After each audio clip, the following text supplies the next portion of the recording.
नमस्कार, मैं अभिषेक उपाध्याय। आप देख रहे हैं टॉप सीक्रेट। ऑपरेशन सिंदूर के तहत भारत ने पाकिस्तान पर जो जबरदस्त अटैक किया है, उसका एक सेंटर है वो पाकिस्तान को बहुत चुभ रहा है।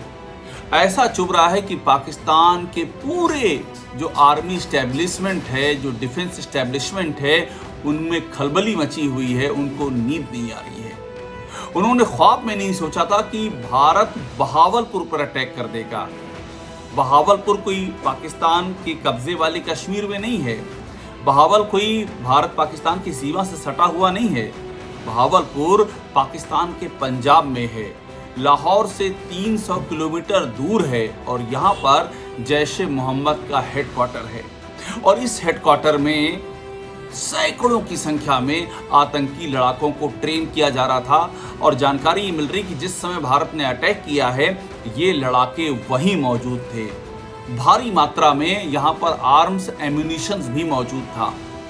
पूरी कोशिश थी कि पहलगाम के बाद एक दूसरी खेप की एंट्री कराने की।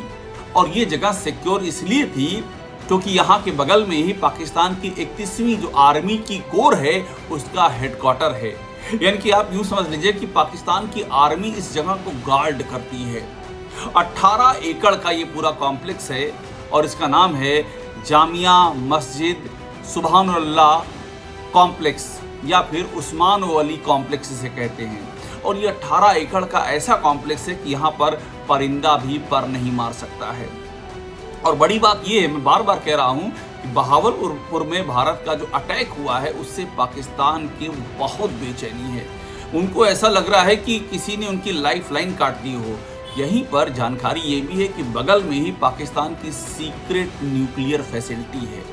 और पाकिस्तान को इस बात की बड़ी चिंता है कि जहाँ तक भारत की मिसाइलें पहुँची, इसका मतलब है कि भारत को पाकिस्तान के एक एक ठिकाने की जानकारी है। एक एक न्यूक्लियर ठिकाना भारतीय मिसाइलों की जद में है। इसका मतलब एकदम साफ है। तो मैं आपको जिस कॉम्प्लेक्स की बात बता रहा हूँ, उसका नाम है जामिया मस्जिद सुबहानुल्लाह कॉम्प्लेक्स और इसको अल रहमत ट्रस्ट फंड करता है। ये अल रहमत ट्रस्ट आप मान लीजिए कि पाकिस्तान की ISI का एक फ्रंट है। और मैं बार बार इसका जिक्र इसलिए कर रहा हूँ क्योंकि इसी कॉम्प्लेक्स में पाकिस्तान की ISI ने जैश ए मोहम्मद के जो लड़ाके हैं, जो आतंकी हैं, उनके ज़रिए एक पूरा का पूरा जमावड़ा कर रखा था आतंकियों का। और जो ट्रेनिंग मॉड्यूल है और जो खतरनाक असलहे हैं, उनका पूरा जमावड़ा था।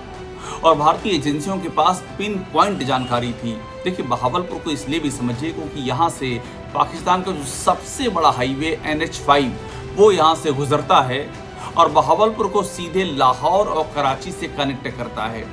यानी कि बहावलपुर तक कभी भी सप्लाई आसानी से पहुंचाई जा सकती है और भारत ने वहीं पर अटैक किया है। आतंक का सरगना मसूद अजहर जब 1999 में भारत की जेल से रिहा किया गया था क्योंकि पाकिस्तानी आतंकियों ने भारतीय हवाई जहाज का अपहरण कर लिया था। यात्रियों से भरा हुआ जहाज था, उसे वो काबुल ले गए और उसके बाद जो नेगोशिएशन हुआ उसमें पाकिस्तान के हार्डकोर आतंकी रिहा करने पड़े और उसी में मसूद अजहर भी रिहा हुआ। उसके बाद वो बहावलपुर ही आया था और उसने बहावलपुर में ISI के सहयोग से भारत के खिलाफ आतंक का पूरा नेटवर्क खड़ा किया। और यहीं से सबसे बड़ा रूट था भारत के भीतर घुसने का।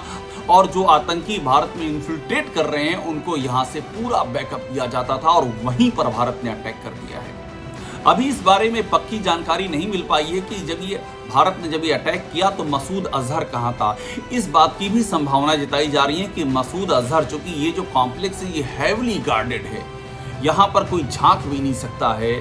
और जानकारी इस बात की भी है कि ये जो कॉम्प्लेक्स है, यहाँ पर नीचे सुरंगें भी हैं और नीचे बड़े बड़े तहखाने भी हैं। तो आपको याद होगा जैसे ओसामा बिन लादेन जब अमेरिका ने अटैक किया तो किस तरह से उसने तहखाने में शरण ले रखी थी पाकिस्तान के भीतर ही, उसी तरह से ये भी संभावना है कि मसूद अजहर भी यहाँ पर हो सकता है।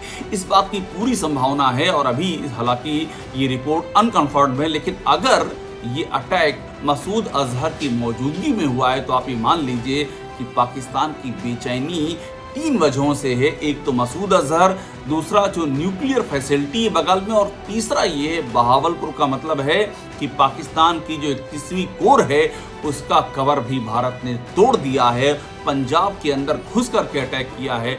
और इसका मैसेज एकदम क्लियर है कि पाकिस्तान का कोई भी ठिकाना भारतीय जब्त से बाहर नहीं है, पाकिस्तान का कोई भी ठिकाना सुरक्षित नहीं है। टॉप सीक्रेट को देखते रहिए, लाइक कीजिए, सब्सक्राइब कीजिए।